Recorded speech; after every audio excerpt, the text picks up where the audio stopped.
If I could go back to the day I started ACCA, these are the things I wish someone told me. So first of all, let me introduce myself. I'm Siddharth. ഞാൻ ഒരു ACCA part qualified ആണ്. ഇപ്പോൾ currently എൻ്റെ 11th paper attend ചെയ്തിട്ടിരിക്കുകയാണ്. Result വന്നിട്ടില്ല. Result ജാനുവരിയിലാണ് വരിക. അപ്പോൾ video നിങ്ങൾ last വരെ കാണണം. കാരണം ലാസ്റ്റത്തെ പോയിന്റ് എന്ന് പറയുന്നത് കുറച്ച് ഇമ്പോർട്ടൻ്റ് ആണ്. നിങ്ങൾക്ക് എന്തായാലും അത് ഹെൽപ്ഫുൾ ആയിരിക്കും. അപ്പോൾ നിങ്ങൾ ഓൾറെഡി ഒരു ACCA പഠിക്കുന്ന സ്റ്റുഡൻറ്റോ അല്ലെങ്കിൽ ACCA പഠിക്കാൻ ആഗ്രഹിക്കുന്ന സ്റ്റുഡൻ്റ് ഒക്കെ ആണെങ്കിൽ എന്തായാലും താഴെ ഡിസ്ക്രിപ്ഷനിൽ എൻ്റെ ഇൻസ്റ്റാഗ്രാമും വാട്സാപ്പും നമ്പർ ഞാൻ കൊടുക്കുന്നുണ്ട്. നിങ്ങൾക്ക് എന്ത് ഡൗട്ട് ഉണ്ടെങ്കിലും എന്നോട് ചോദിക്കാം. അതേപോലെ തന്നെ ഞാൻ അവിടെ റീലും കാര്യങ്ങളൊക്കെ അപ്ലോഡ് ചെയ്യുന്ന, അപ്പോൾ അതൊക്കെ നിങ്ങൾക്ക് കാണാമല്ലോ.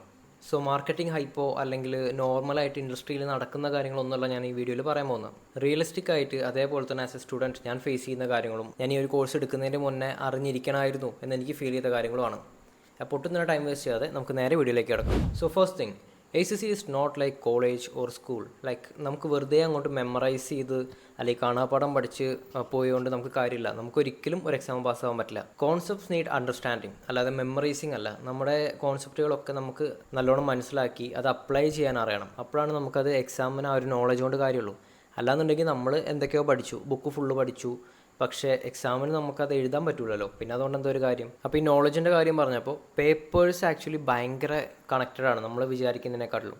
ഞാൻ കാണുന്നുണ്ട് കുറേ പേര് ഒരു കണക്ഷനും ഇല്ലാതെ ലൈക്ക് FR കഴിഞ്ഞിട്ട് പോയിട്ട് FM എടുക്കും, അല്ലെങ്കിൽ FR കഴിയാതെ AA എടുക്കും.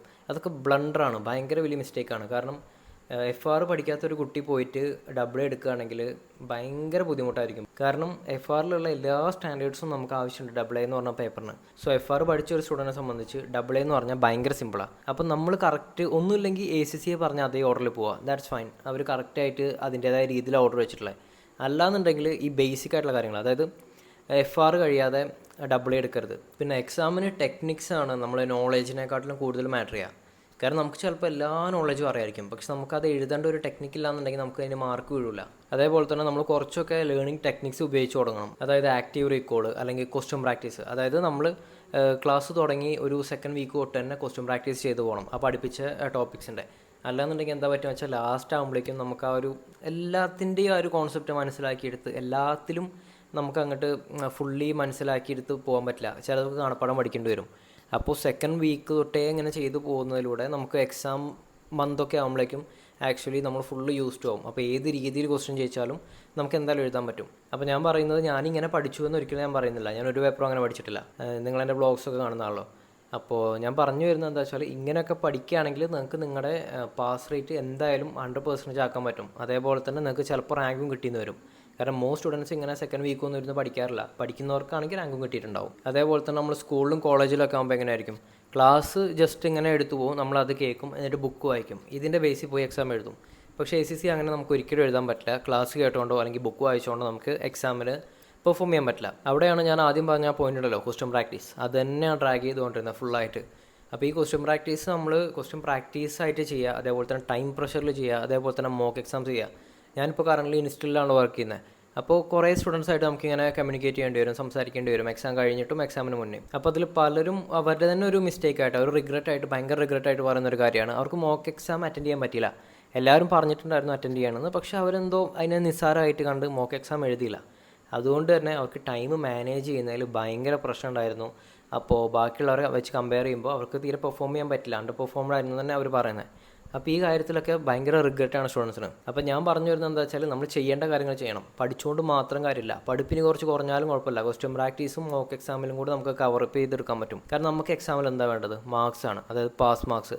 അല്ല നമുക്ക് എത്ര നോളേജ് ഉണ്ടെന്ന് എക്സാമിനറെ അറിയിക്കുകയല്ല. ഉള്ള നോളേജ് ഏറ്റവും വൃത്തിയായിട്ട് പ്രസൻറ്റ് ചെയ്യുക, ടൈമിൽ പ്രസൻറ്റ് ചെയ്യുക, അതായിരിക്കണം നമ്മുടെ സ്കില്ലും, അതായിരിക്കണം നമ്മുടെ ഗോള്.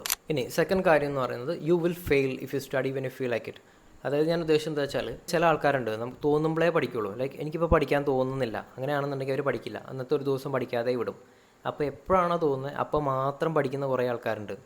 സ്കൂളിലോ അല്ലെങ്കിൽ കോളേജിലൊക്കെ ആണെങ്കിൽ നടക്കും. പക്ഷേ ഇതേപോലെ പ്രൊഫഷണൽ കോഴ്സൊന്നും എടുത്തിട്ട് നമ്മുടെ സൗകര്യത്തിന് പഠിക്കാനൊക്കെ ഇരുന്നിട്ടുണ്ടെങ്കിൽ അത് ബുദ്ധിമുട്ടാവും, നമ്മളെന്തായാലും ഫെയിലാവും. കാരണം എന്താ, നമുക്ക് ഈ 3 മാസം പ്രിപ്പറേഷൻ ടൈം വരുന്നത് ആദ്യത്തെ 2 മാസം ഉഴപ്പി നടക്കാനല്ല. ആദ്യത്തെ 2 മാസം തൊട്ടേ പതുക്കെ പതുക്കെ ഇങ്ങനെ പഠിച്ച് വന്ന് 3ാമത്തെ മാസം ആകുമ്പോൾ പോയിട്ട് എക്സാം എഴുതാൻ വേണ്ടിയാണ്. അപ്പോൾ ആൾക്കാർ എന്ത് ചെയ്യും, ഇനിയിപ്പോൾ 2.5 മാസം ഉണ്ടല്ലോ എക്സാമിന്, അങ്ങനെ പറഞ്ഞിട്ട് അവരെ മടി കാരണം അവർ പഠിക്കാതെ ഇങ്ങനെ മാറ്റി വെക്കും. ലാസ്റ്റ് ആകുമ്പോൾ എല്ലാം കൂടി ഭയങ്കര ഒരു ടാസ്ക് ആയിട്ട് അങ്ങനെയാണ് സ്റ്റുഡൻസ് മിക്കവാറും ഫെയിലായി പോകുന്നത്. അപ്പോൾ നമുക്ക് തോന്നുമ്പോഴേ പഠിക്കുള്ളൂ എന്നൊരു ശീലം മാറ്റിയിട്ട് നമ്മൾ പഠിക്കണം. അത് കൺസിസ്റ്റൻ്റ് ആയിട്ട് ഡിസിപ്ലിൻഡ് ആയിട്ട് ഇരുന്ന് പഠിക്കണം. അത് ഡെയിലി അങ്ങനെ ഒരുപാട് സമയം പഠിക്കണം എന്നൊന്നും വേണ്ട. ക്ലാസ് കഴിഞ്ഞിട്ട് ഒരു 1 hour അല്ലെങ്കിൽ 2 hour ഒക്കെ മാക്സിമം പഠിച്ചാൽ മതി. അതിൻ്റെ ആവശ്യമുള്ളൂ ഡെയിലി പഠിക്കുകയാണെങ്കിൽ. പിന്നെ തേർഡ് കാര്യം എന്ന് പറയുന്നത് തിയറി ഭയങ്കര ഇമ്പോർട്ടൻ്റ് ACCA. അതായത് പലരും പറയും ACCA എന്ന് പറഞ്ഞാൽ കൊമേഴ്സ് അല്ലേ, കൊമേഴ്സിൽ അങ്ങനെ തിയറി ഒരുപാടൊന്നും എക്സാമിന് വരില്ലല്ലോ അങ്ങനെയൊക്കെ പറയുന്നുണ്ടെങ്കിലും ACCയിലെ എല്ലാ പേപ്പറിലും ഒരു 35 അല്ലെങ്കിൽ 40% തിയറി തന്നെ. അപ്പോൾ നമ്മൾ ആ തിയറി നല്ലോണം പഠിക്കുകയാണെങ്കിൽ നമുക്ക് ആ തിയറി വെച്ച് തന്നെ ഓൾമോസ്റ്റ് നമുക്ക് പാസ്സാവാൻ ലൈക്ക് ഒരു 40 മാർക്ക് കിട്ടി, ബാക്കി കാൽക്കുലേഷൻസ് അങ്ങനെ നമുക്ക് എടുക്കാൻ പറ്റും. അപ്പോൾ ഞാൻ പറഞ്ഞു വരുന്നത് നമുക്ക് ഈ തിയറി മനസ്സിലാവണമെന്നുണ്ടെങ്കിൽ നമ്മുടെ ഇംഗ്ലീഷ് നല്ലപോലെ ഇമ്പ്രൂവ് ആയിട്ടുണ്ടാവണം. അപ്പോഴാണ് നമുക്ക് കറക്റ്റായിട്ട് ആ വേർഡിങ്സ് മനസ്സിലാക്കാനും. കാരണം ഇംഗ്ലീഷ് ഇൻ്റർനാഷണൽ കോഴ്സ് ആയതുകൊണ്ട് തന്നെ അങ്ങനെ സിമ്പിൾ ആയിരിക്കില്ല നമുക്ക് കാര്യങ്ങൾ മനസ്സിലാക്കാൻ. കുറച്ചൊരു ടാസ്ക് തന്നെ ആയിരിക്കും. അവരിങ്ങനെ വളച്ച് തിരിച്ചൊക്കെയാണ് എഴുതിയിട്ടുണ്ടാവുക. അപ്പോൾ അതൊക്കെ മനസ്സിലാക്കിയെടുക്കാൻ നമുക്ക് ലാംഗ്വേജ് എന്തായാലും ഇമ്പ്രൂവ് ചെയ്യേണ്ട ഒരു ആവശ്യമുണ്ട്. അപ്പോൾ അതിന് നമുക്ക് വേണമെന്നുണ്ടെങ്കിൽ ബുക്സ് വായിക്കാം, അല്ലാന്നുണ്ടെങ്കിൽ മൂവി കാണാം. അങ്ങനെ എന്ത് ചെയ്തിട്ടായാലും നമുക്ക് നമ്മുടെ ഇംഗ്ലീഷ് ഒന്ന് ഇമ്പ്രൂവ് ചെയ്യണം. നാലാമത്തെ കാര്യം എന്ന് പറയുന്നത്, നാലാമത്തെയാണെന്ന് തോന്നുന്നു, മൂന്നാമത്തെ നമ്പർ ഞാൻ മറന്നുപോയി. അപ്പോൾ ഏതായാലും നാലാമത്തെ കാര്യം എന്ന് പറയുന്നത് failure is not the end, it's part of the process. അതായത് പറഞ്ഞു വരുന്നത് എന്താ വെച്ചാൽ നമ്മൾ ഈ +1 10th നല്ല മാർക്കുള്ള സ്റ്റുഡൻസ് അല്ലെങ്കിൽ ഡിഗ്രിയിലൊക്കെ നല്ല മാർക്കുള്ള സ്റ്റുഡൻസ് ACCയിൽ വന്ന് ഫെയിലായി പോകും. പക്ഷെ അവരവരെ മാക്സിമം പഠിച്ചിട്ടുണ്ടാവും ചിലപ്പോൾ. അപ്പോൾ അവരെന്താ വിചാരിക്കുക, ഞാൻ ഇത്രയും പഠിച്ചു, ഇതുവരെയുള്ള ഒരു കോഴ്സ് പോലെയല്ല, ഞാൻ എൻ്റെ മാക്സിമം ട്രൈ ചെയ്തു എന്നിട്ടും ഫെയിലായി, അതുകൊണ്ട് ക്വിറ്റ് ചെയ്യാം. ആ ഒരു രീതിയിൽ ആയിരിക്കും അവർ തോട്ട് പോവുക. പക്ഷേ ആക്ച്വലി നിങ്ങൾ ഇഷ്ടംപോലെ പഠിച്ചിട്ടുണ്ടാവും, നിങ്ങൾക്ക് അതിനുള്ള നോളജ് ഉണ്ടാവും. പക്ഷേ ഫെയിൽ ആവുന്നത് പിന്നെയും ഞാൻ ആദ്യം പറഞ്ഞ പോയിന്റ് എക്സാം ടെക്നിക്കും ടൈം മാനേജ്മെൻറ്റും ഇത് എത്ര ഇമ്പോർട്ടൻ്റ് ആണെന്ന് പറഞ്ഞാലും മതിയാവുന്നേ ഇല്ല. കാരണം സ്റ്റുഡൻസ് ഇതിനെ ലാസ്റ്റ് മിനിറ്റ് വരെ പ്രാക്ടീസ് ചെയ്യാതെ വെക്കും. അവർ സിലബസ് പഠിക്കും, ക്വസ്റ്റ്യൻ പ്രാക്ടീസ് കാര്യങ്ങളൊക്കെ ചെയ്യുന്നുണ്ടാവും. പക്ഷേ ഈ ഒരു ടൈം മാനേജ്മെൻറ്റ് അതേപോലെ തന്നെ എക്സാം ടെക്നിക്ക് പഠിക്കില്ല, ലാസ്റ്റ് മിനിറ്റിലേക്ക് വെക്കും. അപ്പോൾ നിങ്ങൾ ഇൻ കേസ് എക്സാമൊക്കെ ഫെയിൽ ആവുകയാണെങ്കിൽ അത് ഇന്ന കാരണം കൊണ്ടായിരിക്കും എന്ന് മനസ്സിലാക്കിയിട്ട് അത് നെക്സ്റ്റ് അറ്റംപ്റ്റിലേക്ക് ശരിയാക്കി എടുക്കുക. അതെങ്ങനെ നമുക്ക് ചെയ്യാൻ പറ്റുള്ളൂ. അല്ലാതെ ഒരു പേപ്പർ ഒന്ന് പൊട്ടിയെന്ന് വിചാരിച്ചിട്ട് അപ്പോൾ തന്നെ പോയിട്ട് ക്വിറ്റ് ചെയ്യാൻ നിൽക്കരുത്. ഇനി 5th കാര്യം, അതായത് ഇത് കുറച്ച് ഇമ്പോർട്ടൻ്റ് ആണ്, ലൈക്ക് ജോബ് റിലേറ്റഡ് ആയിട്ടുള്ള കാര്യം ഞാൻ പറയാൻ പോകുന്നത്. അപ്പോൾ ACCA എല്ലാവരും മാർക്കറ്റ് ചെയ്യുന്നത് തന്നെ 21ാം വയസ്സിൽ ലൈഫ് സെറ്റിൽ എന്ന് പറഞ്ഞിട്ടാണല്ലോ. അപ്പോൾ എനിക്ക് തോന്നുന്നത് 21ാം വയസ്സിൽ നമുക്ക് ആക്ച്വലി നല്ലൊരു ജോബിൽ തന്നെ എത്താൻ പറ്റും. കാരണം എനിക്ക് എക്സാമ്പിളായിട്ട് എൻ്റെ ഫ്രണ്ട്സിൻ്റെ കാര്യം തന്നെ പറയാം. എൻ്റെ ഒപ്പം പഠിക്കുന്ന അല്ലെങ്കിൽ എനിക്ക് അറിയുന്ന EYയിൽ അപ്ലൈ ചെയ്ത എല്ലാവർക്കും ജോബ് കിട്ടി. അതായത് കോൺട്രാക്ട് റോളാണ് എന്ന് വെച്ചാൽ പെർമനൻ്റ് അല്ല, എന്നാലും ജോബ് ഈസ് എ ജോബ്, അതും ബിഗ് ഫോഴ്സിൽ.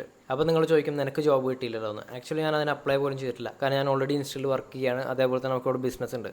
അപ്പോൾ എനിക്ക് ഇവിടുന്ന് മാറി നിൽക്കുക എന്ന് പറയുന്നത് ബുദ്ധിമുട്ടാണ്. കാരണം അങ്ങനത്തെ ജോബ്സ് ഒന്നും റിമോട്ട് ആയിട്ടില്ല.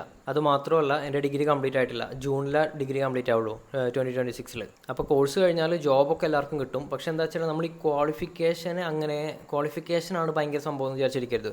ക്വാളിഫിക്കേഷൻ എത്ര ഇമ്പോർട്ടൻ്റ് ആണോ അത്രയും ഇമ്പോർട്ടൻ്റ് ആണ് നമ്മുടെ കമ്മ്യൂണിക്കേഷൻ, കണക്ഷൻസ് കാര്യങ്ങളൊക്കെ. ഈ ഒരു ACCA ക്വാളിഫിക്കേഷൻ എന്ന് പറഞ്ഞാൽ നമുക്ക് അങ്ങോട്ട് എത്താനുള്ള ഒരു പാത്ത് വരെയാണ്. അവിടുന്ന് ഉള്ളിലേക്ക് കയറുന്നുണ്ടോ ഇല്ലയോ എന്നുള്ളത് നമ്മുടെ പേഴ്സണലായിട്ടുള്ള സോഫ്റ്റ് സ്കിൽസ് അതേപോലെ തന്നെ നമുക്കുള്ള കണക്ഷൻസിനെ ഡിപ്പെൻഡ് ചെയ്തിരിക്കും. ഞാൻ ഈ കണക്ഷൻസ് എന്ന് പറയുമ്പോൾ നിങ്ങൾ വിചാരിക്കും ഞാനിപ്പോൾ ഇവിടുന്ന് പോയി കണക്ഷൻ ഉണ്ടാക്കാനാണ്. അപ്പോൾ ഈ കണക്ഷൻസ് കൊണ്ട് ഉദ്ദേശിക്കുന്നത് നിങ്ങളുടെ ഫ്രണ്ട്സിനെ തന്നെയാണ്. ലൈക്ക് നമ്മുടെ ഇപ്പോൾ കൂടെ പഠിക്കുന്ന അല്ലെങ്കിൽ ഈ ഒരു കോഴ്സ് എടുക്കുന്ന ആൾക്കാർ കുറച്ചു കാലം കഴിയുമ്പോൾ നമ്മളെ റെഫർ ചെയ്യാൻ പോകുന്നത്. അപ്പോൾ ആരാണ് എപ്പോഴാണ് ഒരു ജോബിന് കയറുക അല്ലെങ്കിൽ ആരാണ് നമ്മളെ റെഫർ ചെയ്യുക എന്നൊന്നും നമുക്ക് പറയാൻ പറ്റില്ല. അപ്പോൾ എല്ലാവരുമായിട്ടും നല്ല ടേംസ് പോവാം. അപ്പോൾ നിങ്ങൾക്ക് ഇപ്പോൾ ചിലപ്പോൾ തോന്നും കാര്യം കാണാൻ വേണ്ടി കൂടെ നിൽക്കുന്നതല്ലേ. അങ്ങനെയല്ല, ആക്ച്വലി നമ്മളാണ് ഫസ്റ്റ് ജോബിന് കയറുന്നുണ്ടെങ്കിൽ നമ്മൾ അവരെ റെഫർ ചെയ്യില്ലേ. അപ്പോൾ അതങ്ങനെ ഒരു രണ്ടു പേർക്കും ഉപയോഗമുള്ള രീതിയിൽ പോവുക. അപ്പോൾ എല്ലാവരുമായിട്ടും നല്ലൊരു കണക്ഷൻ ഉണ്ടാക്കിയെടുക്കുക. നല്ല ജോബ് ഓഫേഴ്സൊക്കെ കണ്ടാൽ നമ്മൾ അപ്ലൈ ചെയ്തിടുക. അതിന് ലിങ്ക്ഡിൻ എന്ന് പറഞ്ഞ ആപ്പ് ഉണ്ടല്ലോ, അപ്പോൾ അതൊക്കെ മാക്സിമം യൂട്ടിലൈസ് ചെയ്യുക. നമുക്കിപ്പോൾ ഒരു ജോബ് കിട്ടണമെന്നുണ്ടെങ്കിൽ ലിങ്ക്ഡിൻ അത്ര ഇമ്പോർട്ടൻ്റ് ആണ്. അപ്പോൾ ജോബിൻ്റെ കാര്യം പറയുമ്പോൾ മെയിനായിട്ട് 5 കാര്യം എനിക്ക് പറയാനുള്ളത്: communication skills, connections, LinkedIn important ആണ്. പിന്നെ പവർ BI, അഡ്വാൻസ്ഡ് എക്സൽ, അങ്ങനെ കുറച്ച് സർട്ടിഫിക്കേഷൻ കോഴ്സസ് ഉണ്ടല്ലോ. ഈ സംഭവങ്ങളൊക്കെ എടുക്കുകയാണെങ്കിൽ നമുക്ക് നല്ലൊരു അഡ്വാൻറ്റേജാണ്. പിന്നെ നമ്മൾ സാലറി ഇല്ലാതെ വർക്ക് ചെയ്യാൻ നോക്കുക. അതായത് സാലറി വാങ്ങിയിട്ട് വർക്ക് ചെയ്യുക എന്ന് പറയുമ്പോൾ അവർക്കൊരു ഡിമാൻഡ് ഉണ്ടാവും. ലൈക്ക് നമ്മളിൽ നിന്ന് അവർ ഒരുപാട് എക്സ്പെക്ട് ചെയ്യുന്നുണ്ടാവും. ബട്ട് നിങ്ങൾ പോകുന്നത് ഒരു അൺപെയ്ഡ് ആയിട്ടുള്ള ഇൻറ്റേൺഷിപ്പിനാണെങ്കിൽ അതിൽ അവർക്ക് ആ ബെനിഫിറ്റ്, കാരണം നമുക്ക് വേണ്ടി അവർ ക്യാഷ് ഒന്നും തരുന്നില്ല. അപ്പോൾ അതുകൊണ്ട് നമുക്കുള്ളൊരു ബെനിഫിറ്റ് എന്താണെന്ന് ഞങ്ങൾ ചിന്തിക്കും. നമുക്ക് ആ ഒരു എക്സ്പീരിയൻസ് കിട്ടും. ഈ എക്സ്പീരിയൻസ് വെച്ചുകൊണ്ട് നമുക്ക് നെക്സ്റ്റ് ജോബിലേക്ക് അപ്ലൈ ചെയ്യാൻ പറ്റും. അപ്പോൾ ടിപ്സ് അത്രയേ ഉള്ളൂ. ഇനി ഏറ്റവും ലാസ്റ്റ് ഒരു കാര്യം കൂടി പറയാം. നിങ്ങൾ ഒരിക്കലും പഠിച്ച് ബേൺ ഔട്ട് ആവാൻ നിൽക്കരുത്. അതായത് എല്ലാത്തിനും ഒരു ബാലൻസ് വേണം. ജസ്റ്റ് ഇങ്ങനെ ഒന്ന് ആലോചിച്ച് നോക്ക്. നിങ്ങൾക്ക് ACCA ആക്ച്വലി 3 മാസം പഠിക്കാൻ തരുന്നുണ്ട്, അല്ലെങ്കിൽ 2.5-3 മാസത്തോളം ഒരു പേപ്പറിന് വേണ്ടി പ്രിപ്പയർ ചെയ്യാൻ തരുന്നുണ്ട്. അപ്പോൾ നിങ്ങൾ എന്ത് ചെയ്യും? അതിൽ ആദ്യത്തെ 1 മാസം വെറുതെ ക്ലാസ് മാത്രം കണ്ടു കളയും. രണ്ടാമത്തെ 1 മാസം ക്ലാസ് കാണും, കുറച്ച് ക്വസ്റ്റ്യൻസ് ചെയ്യും. മൂന്നാമത്തെ അല്ലെങ്കിൽ ആ ഒരു 2 ആഴ്ചയായിരിക്കും നമ്മൾ ആക്ച്വലി ക്വസ്റ്റ്യൻ പ്രാക്ടീസ് കാര്യമായിട്ട് ചെയ്യുക. അപ്പോൾ ഇങ്ങനെ ചെയ്യുന്നതുകൊണ്ടാണ് ലാസ്റ്റത്തെ 2 ആഴ്ച നമുക്ക് ഭയങ്കര ബേൺ ഔട്ടും സ്ട്രെസ്സും കാര്യങ്ങളൊക്കെ ഫീൽ ചെയ്യുന്നത്. അപ്പോൾ ഇതിന് പകരം ആദ്യം തൊട്ടേ ഇങ്ങനെ ക്വസ്റ്റ്യൻ ചെയ്ത് വരികയാണെങ്കിൽ എന്ത് സുഖം ഉണ്ടാവും. നമുക്ക് ലാസ്റ്റ് ആകുമ്പോൾ ഒരു ടെൻഷനും ഇല്ലാതെ എക്സാം പോയി അറ്റൻഡ് ചെയ്യാം. അപ്പോൾ നിങ്ങൾ അത് ചെയ്യാതെ നിങ്ങളുടെ ബോഡീനെയും മൈൻഡിനെയൊക്കെ സ്ട്രെസ്സിലാക്കുന്നത് നിങ്ങൾ തന്നെയാണ്. പക്ഷെ അപ്പോൾ എന്താ വെച്ചാൽ നമുക്കൊരു സാറ്റിസ്ഫാക്ഷൻ കിട്ടും. കാരണം നമ്മൾ ഒരുപാട് പഠിച്ചല്ലോ. അതേപോലെ തന്നെ പാരൻസ് നോക്കുമ്പോഴും അയ്യോ ഇവൻ എന്തൊരു ഹാർഡ് വർക്കിങ്ങാണ്, അല്ലെങ്കിൽ ഇവൾ എന്തൊരു ഹാർഡ് വർക്കിങ്ങാണ്, ഇങ്ങനെ ഉറക്കമില്ലാതെ പഠിക്കുകയാണ്, അങ്ങനത്തെ ഒരു ഡയലോഗ് കിട്ടുമ്പോൾ നമുക്ക് ചിലപ്പോൾ അതിൽ നിന്നൊരു ത്രില്ല് കിട്ടുന്നുണ്ടാവും, അല്ലെങ്കിൽ എന്താ പറയുക ഒരു കിക്ക് കിട്ടുന്നുണ്ടാവും. പക്ഷേ നിങ്ങൾ മനസ്സിലാക്കുക, അതിൻ്റെ ഒന്നും ആവശ്യമില്ല. അത് നമ്മൾ തന്നെ നമ്മളെ കൊണ്ടുപോയി പെടുത്തുന്ന ഈ കിട്ടുന്ന 2.5 മാസം ഈക്വലായിട്ട് സ്പ്ലിറ്റ് ചെയ്യുക, ഈക്വലായിട്ട് വേണ്ട പോലെ പഠിക്കുക. അങ്ങനെയാണെന്നുണ്ടെങ്കിൽ നമുക്ക് ത്രൂ ഔട്ട് നമ്മുടെ ACCA ജേണി നമുക്ക് ഒരു ഫംഗ്ഷൻസും സ്കിപ്പ് ചെയ്യേണ്ടി വരില്ല. നമുക്ക് അത്യാവശ്യം ഫൺ കാര്യങ്ങളൊക്കെ ചെയ്ത് നടക്കാൻ പറ്റും. ഈ ഒരു വീഡിയോ ആക്ച്വലി ഞാൻ 2ാമത്തെ പ്രാവശ്യം എടുക്കുന്നത്. ആദ്യത്തെ പ്രാവശ്യം എടുത്തപ്പോൾ മൈക്ക് ഓൺ ആയില്ല. അപ്പോൾ അങ്ങനെ ഞാൻ 20 മിനിറ്റ് ഇരുന്ന് ക്യാമറയെ നോക്കി ഇങ്ങനെ സംസാരിക്കുന്നു. ഭയങ്കര അതൊന്നും കൂടി എനർജറ്റിക്കായിട്ട് കുറേ കൂടി കാര്യങ്ങൾ ഇൻക്ലൂഡ് ചെയ്തിട്ടുള്ളൊരു വീഡിയോ ആയിരുന്നു.